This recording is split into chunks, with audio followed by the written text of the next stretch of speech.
Halo teman-teman semuanya, saya Denzel, salah satu mahasiswa dari Universitas Tarumanegara yang mengambil ilmu studi di ilmu komunikasi. Pada hari ini saya merepresentasikan kelompok saya, yaitu Transgender Equalities, dan saya akan membahas tentang 4 orang transgender dan dimana salah satunya ada prestasi yang wah dan bagus, dan ketiga diantaranya mengungkapkan perasaannya bagaimana menjadi transgender dan apa tekanan sosial yang dihadapi oleh mereka. Yuk kita langsung mulai aja. Yang pertama ini ada yang namanya Meryl Sofyan. Nah, Marilyn Sofyan ini merasa dirinya perempuan sejak usia 4 tahun. Menurutnya itu rasa menjadi perempuan itu bukan dari fisiknya, tapi dari jiwanya timbul sehingga ada dorongan untuk menjadi perempuan seutuhnya.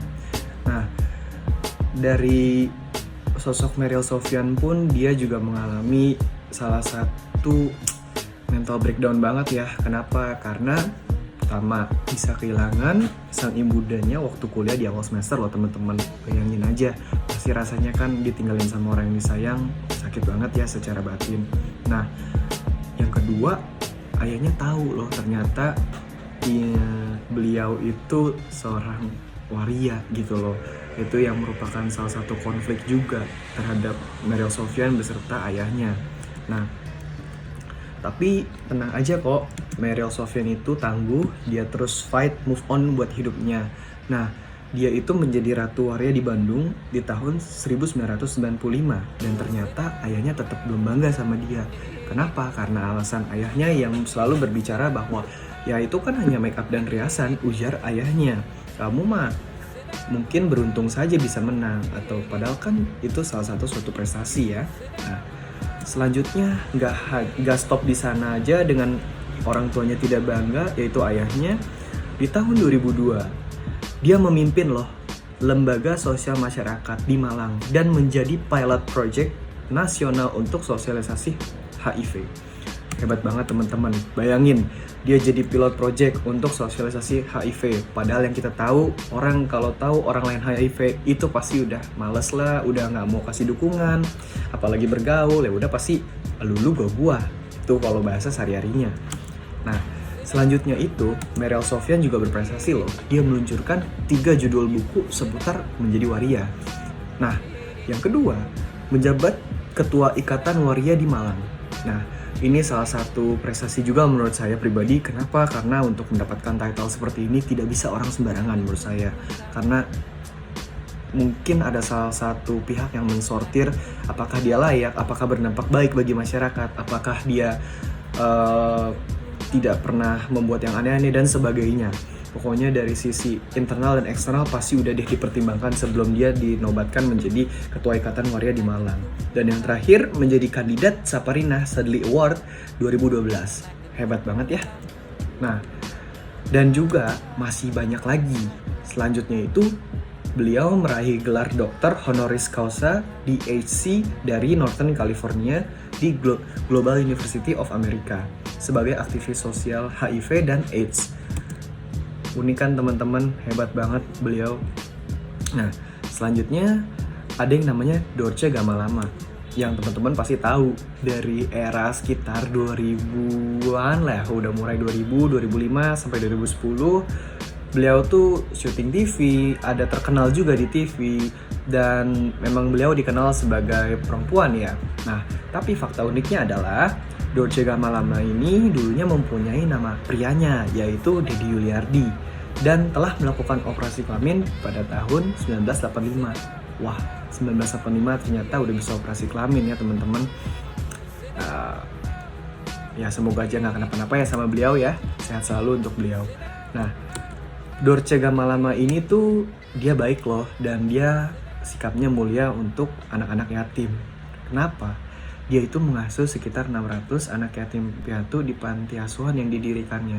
Bayangin teman-teman, dia bisa bagi-bagi berkat, bagi dampak yang baik untuk setiap anak-anak yatim yang mungkin ditinggalkan orang tua. Kasih mereka tempat tinggal, makanan selayaknya, minuman, dan sebagainya. Patut kasih jempol buat beliau. Statusnya jangan dilihat ya, walaupun dia transgender, tapi dia baik loh. Nah, Selanjutnya, Dolce Gabbana ini juga ada quotes ya teman-teman ya. Dimana quotes-nya itu berbicara seperti ini. Nanti, gimana-gimana tentang saya, itu urusan saya, ujar dari Dolce. Nanti saya juga ada surat wasiat. Jadi nggak usah deh ribut-ributin, jangan pusing siapa yang mau mandiin saya sama mau mandiin saya, bagaimana saya bisa mandi sendiri, ujarnya. Nah, mau dikubur di mana? Ya jangan khawatir, saya ada kuburan sendiri, saya udah buat kok gitu.